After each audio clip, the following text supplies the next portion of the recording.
Bonsoir frères et sœurs. Ce soir, le frère Ashbert va expliquer les choses qui doivent arriver bientôt.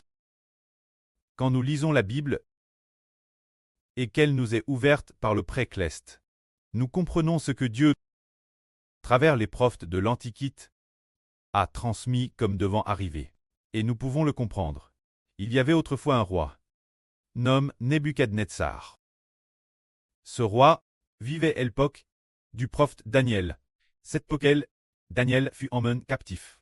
Babylone, chose tonnante. Ce roi, l'empereur de Babylone, Nebuchadnezzar, utilisa grandement Daniel parce que Daniel avait la sagesse de Dieu et savait expliquer les rêves et les visions. Et il pouvait enseigner la sagesse de Dieu. Nebuchadnezzar. Un jour, Nebuchadnezzar fit un rêve. Ce rêve, il savait que c'était un rêve très important. Mais curieusement, lorsqu'il s'est réveillé, ensuite, il l'avait complètement oublié. Pourtant ce rêve était un rêve extrêmement important. Mais il ne parvenait pas à se rappeler ce qu'il avait rêvé. Alors, il convoqua les sages du royaume. Alors, le roi Nebuchadnezzar dit ces sages: J'ai fait un rêve. Mais le rêve, je l'ai dit, j'ai oublié. Veuillez me dire le rêve que j'ai fait. Dites-le-moi. Quelqu'un fait un rêve, l'oublie lui-même, et demande: Quel rêve ai-je fait? Je l'ai oublié. Veuillez me le dire. Qui pourrait répondre cela? Personne ne le pourrait, n'est-ce pas? Il a dit: J'ai fait un rêve. Ce rêve est très important, mais je l'ai oublié. Veuillez me dire, quel rêve j'ai fait exactement? Alors les ministres, hauts fonctionnaires et sages du royaume vinrent l'une après l'autre devant le roi Nebuchadnezzar et dirent: Roi, veuillez dire votre rêve, vos serviteurs, et nous en donnerons l'explication. Le roi dit: Le rêve, je l'ai oublié. Si vous pouvez me dire le rêve que j'ai fait, je saurai que vous pouvez vraiment donner l'explication de mon rêve. Alors, personne ne put expliquer le rêve. Personne ne put dire quel était ce rêve. Personne ne le savait. Ils dirent donc: Personne n'a jamais posé une telle question. Par les dieux qui habitent dans les cieux, personne ne connaît le rêve que le roi a fait. Alors, le roi se mit très en colère et publia un décret pour faire mourir tous les sages. Ah, le roi dit: Je publie un décret pour faire mourir tous les sages. Ils ne savent pas du tout quel rêve j'ai fait. Comment pourraient-ils l'expliquer? Alors, le décret fut promulgué, et parmi ceux qui devaient être mis morts se trouvait Daniel ainsi que ses 3 compagnons. Mais ce moment-là, Daniel apprit la nouvelle. Il alla interroger le commandant de Nebuchadnezzar, le chef de la garde. Alors, le chef de la garde lui expliqua pourquoi le roi voulait faire mourir les sages du pays. Et le dit Daniel, moins que quelqu'un ne raconte au roi le songe qu'il avait fait. Alors les sages ne seraient pas mis morts. Il demanda alors ce commandant d'aller dire au roi de ne pas se hâter de tuer et d'attendre que Daniel réouvre la révélation de Dieu. Alors, Daniel rapporta l'affaire. Ses compagnons, ils prirent Dieu, remettant cette affaire Dieu. Plus tard dans la nuit, Dieu révéla le songe de Nebuchadnezzar. Daniel, lui faisant connaître dans une vision nocturne ce que Nebuchadnezzar avait rêvé. Alors, Daniel rapporta la chose au commandant. Le commandant amena Daniel devant le roi Nebuchadnezzar. Le roi dit alors: Es-tu d'entre les captifs de Juda? Ce Daniel. Puis, il ajouta: Peux-tu m'expliquer mon songe? Sais-tu ce que j'ai rêvé? Daniel répondit: Le secret que le roi demande, excepte le Dieu qui est dans les cieux, mon Dieu. Personne ne peut le révéler au roi, ni faire connaître ce qu'il a rêvé. Mais le Dieu des cieux m'a fait connaître ton songe. C'est pourquoi je me présente devant toi. pour t'expliquer ton songe. Le roi avait oublié ce qu'il avait hervé. Mais Daniel savait ce que le roi avait hervé. Daniel dit alors, Roi, pendant ton sommeil, dans tes visions nocturnes, tu as vu que tu te tenais devant une grande et haute statue. Cette statue était immense, si haute qu'elle touchait le ciel. Cette statue avait l'apparence d'un homme. Quand cette statue, sa tête d'or pur, sa poitrine était d'argent, son ventre était de fer, ses cuisses et ses pieds, son ventre était de bronze. Quand ses cuisses et ses pieds, il était de fer. Quant aux pieds, les pieds et les orteils, il était en partie de fer et en partie d'argile. Pendant que le roi regardait et réfléchissait, soudain du ciel, une grande pierre se détacha d'en haut et heurta les pieds et les orteils de la statue que le roi regardait. Alors, après avoir été frappé par cette pierre, ensuite, la statue fut réduite en poussière, et cette pierre remplit toute la terre, et devint une grande montagne. C'est le RVE quoi fait le roi. Quand le roi entendit Daniel dire cela, il fut extrêmement choqué. Comment Daniel pouvait-il savoir ce RVE que le roi avait fait? Il fut alors très étonné.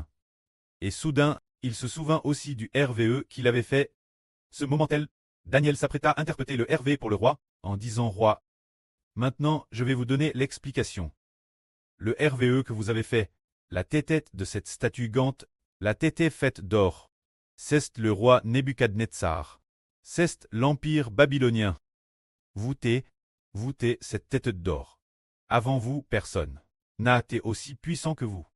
Et après vous, il n'y en aura pas non plus. C'est pourquoi voûtez la tête d'or de cette statue. Se dire le roi de Babylone.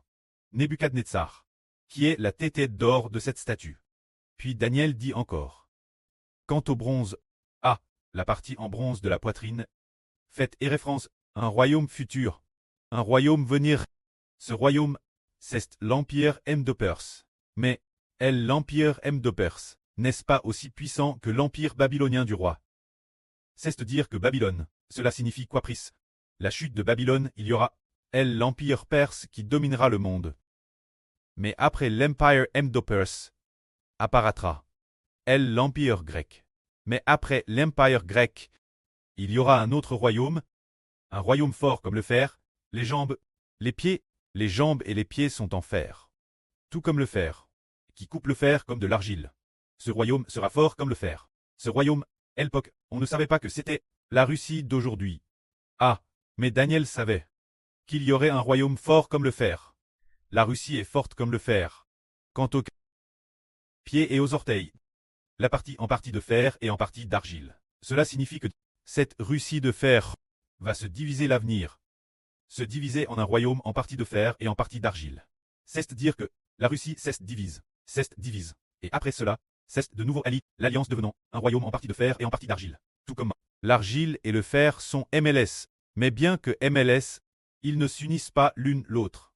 Alors, ce futur royaume en partie de fer et en partie d'argile, lorsqu'il s'alliera avec plusieurs pays, sera aussi en partie fort et en partie faible. Ce moment-là, tout comme vous rois, avez vu du ciel une pierre frapper, les pieds et les orteils en partie de fer et en partie d'argile. Cela signifie que, lorsqu'apparaîtra l'avenir, un pays en partie de fer et en partie d'argile, en partie fort et en partie faible.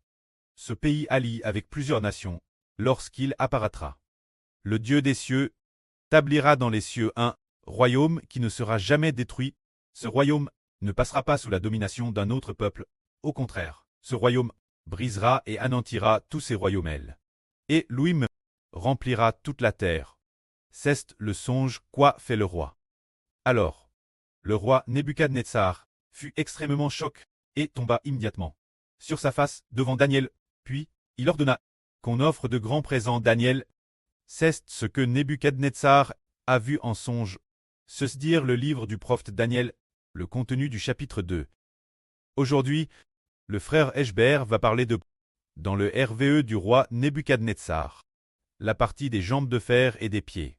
C'est la Russie quand la partie des pieds et des orteils, qui est en partie de fer et en partie d'argile. Cela signifie que la Russie va se diviser.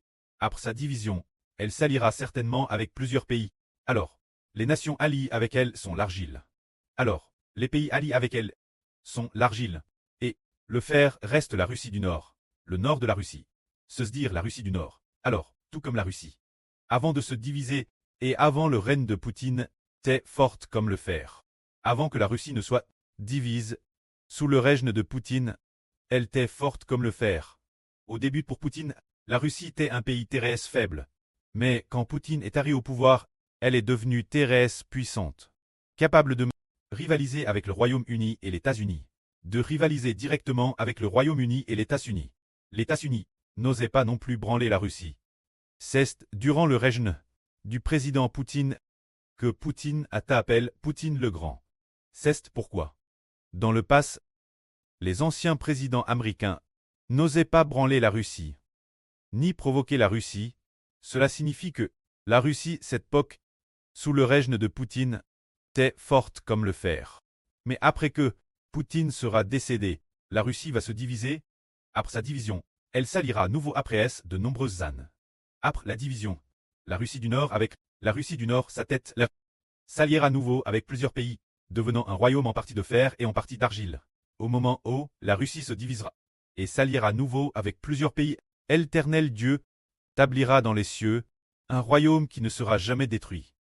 Quant au royaume en partie de fer et en partie d'argile, quoi fait-il et référence? Quelle époque? C'est l'époque de la bêtise discorne. Frères et sœurs, vous voyez, une femme enveloppe du soleil, la lune sous ses pieds, et sur sa tête une couronne de 12 toiles. Quand est-elle apparue? Elle est apparue pendant la grande tribulation. Se dire au moment où les deux prophètes rendent témoignage. Cette époque, se dire la grande tribulation. La bêtise discorne persécute toutes les nations et tous les peuples. Attaque toutes les nations et tous les peuples. La bêtise de corne persécute son tour toutes les nations et tous les peuples. Ceux qui acceptent la marque de la bêtise discorne. Ce moment-elle appara alors enveloppe du soleil. La femme avec la lune sous ses pieds. Ce qui signifie que, lorsque viendra la grande tribulation, Dieu va dans le ciel, établir un royaume qui ne sera jamais détruit. Alors, actuellement, c'est la période précédant la fondation, c'est maintenant le début de la fondation. Alors, jusqu'en Elta sera-t-il officiellement établi? Prenons par exemple le Parti communiste chinois, au tout début, lorsqu'il a été fondé, c'était en 1921. Ainsi, en 1921, le parti a été fondé. Après la fondation du parti, il devait fonder l'État. Jusque quand fallait-il attendre pour que l'État soit enfin établi? Il a fallu attendre 1949. Il a fallu plus de 20 ans pour achever la grande œuvre de fondation de l'État. Ainsi, le royaume spirituel d'Israël est actuellement en cours de fondation. Alors quand sera-t-il fond avec succès? Il faudra attendre que la grande tribulation arrive. Ce sera probablement en 2038 que la fondation sera Russie. Alors d'ici 2038, il reste encore 12 ans, ce qui veut dire que, depuis maintenant jusqu'en 2038, cette période est la période de fondation, jusqu'à ce que la septième trompette retentisse. La fondation sera Russie. Cela réalisera exactement. Le royaume en partie de fer et en partie d'argile. Se dire les rois régnant ensemble sur le monde. Se dire la bêtise discorne. Les 10 cornes sont les dirigeants de plusieurs nations. Alors, la bêtise est le grand méchant. C'est celle du grand méchant. Du nord de la Russie, ce roi du nord, avec les dirigeants de 10 nations. S'alliant ensemble, lorsqu'ils régneront ensemble sur le monde. C'est le moment où Dieu dans le ciel établira le royaume d'Israël. Actuellement, c'est la période précédant la fondation. C'est maintenant le moment de la véritable fondation. Il faudra attendre plus de 10 ans pour qu'il soit établi. Que la gloire soit rendue auprès et au Seigneur.